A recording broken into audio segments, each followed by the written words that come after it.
Catus Maximus here, this time with a review of the Harbor Freight 69601. This is the 4-piece gasket scraper set. And digging around on their shelves, they have some other scrapers and trim removal tools in both nylon and as well as metal. And some of those things are like 10, 15 bucks a package, but surprisingly enough, these are $5 for the 4-piece set. $4 with the 20% off coupon makes them $1 a piece, so it's a pretty cheap price. They are Chinese. The handles kind of look like they have an overmold, but they don't. These things are rock hard, and actually, as far as plastic goes, this is a particularly hard plastic. It's surprising. So if you do strike on these, you'll definitely feel it.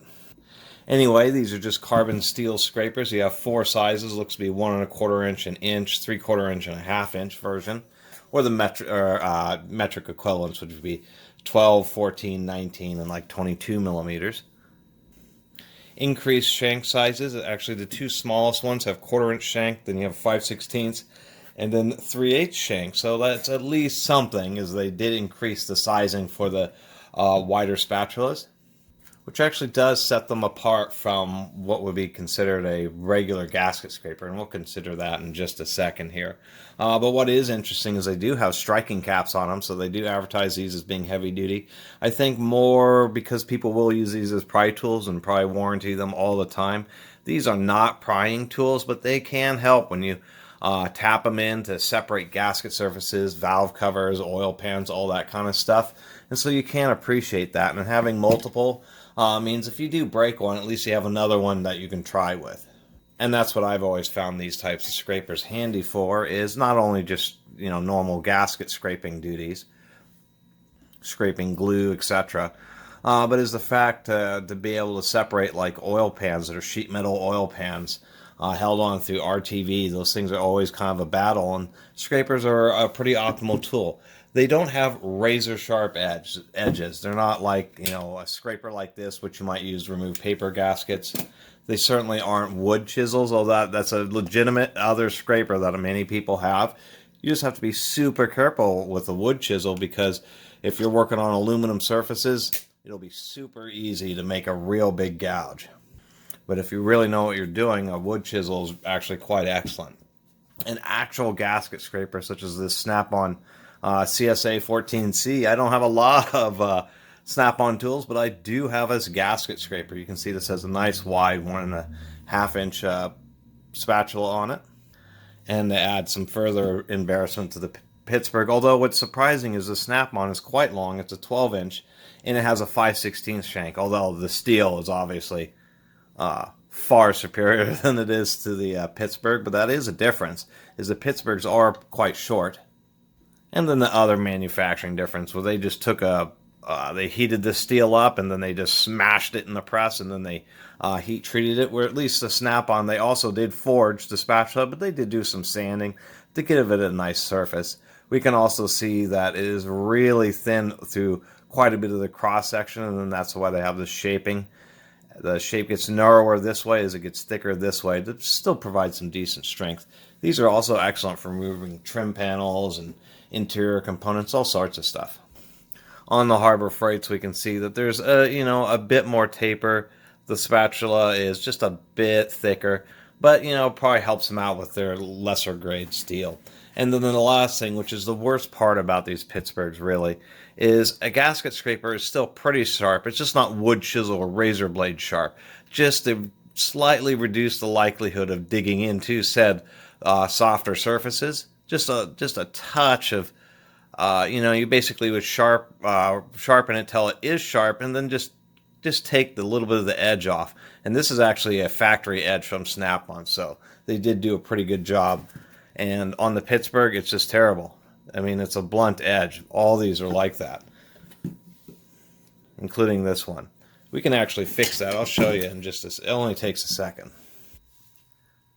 Alright, safety glasses always when using grinders. I'm going to use the side of the wheel, but you're not supposed to use the side of the wheel because it grinds down the interior of the wheel and it makes it want to explode. But just for a quick demonstration, I'm using a little grinder. Just for sharpening, this will be fine here. Alright, hopefully this isn't too noisy. variable speed, so I won't run it at full speed here.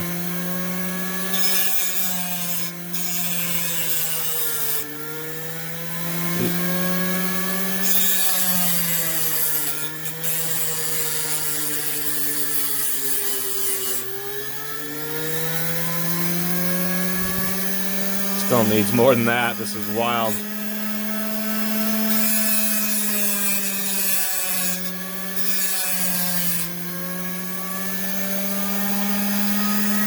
It's actually surprisingly a little bit more.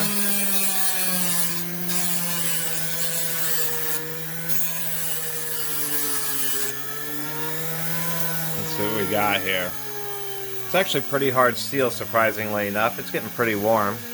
I also have to get to the paint. I gotta take a little bit off the backside. You gotta grind an awful lot on this because of how badly the tips are made.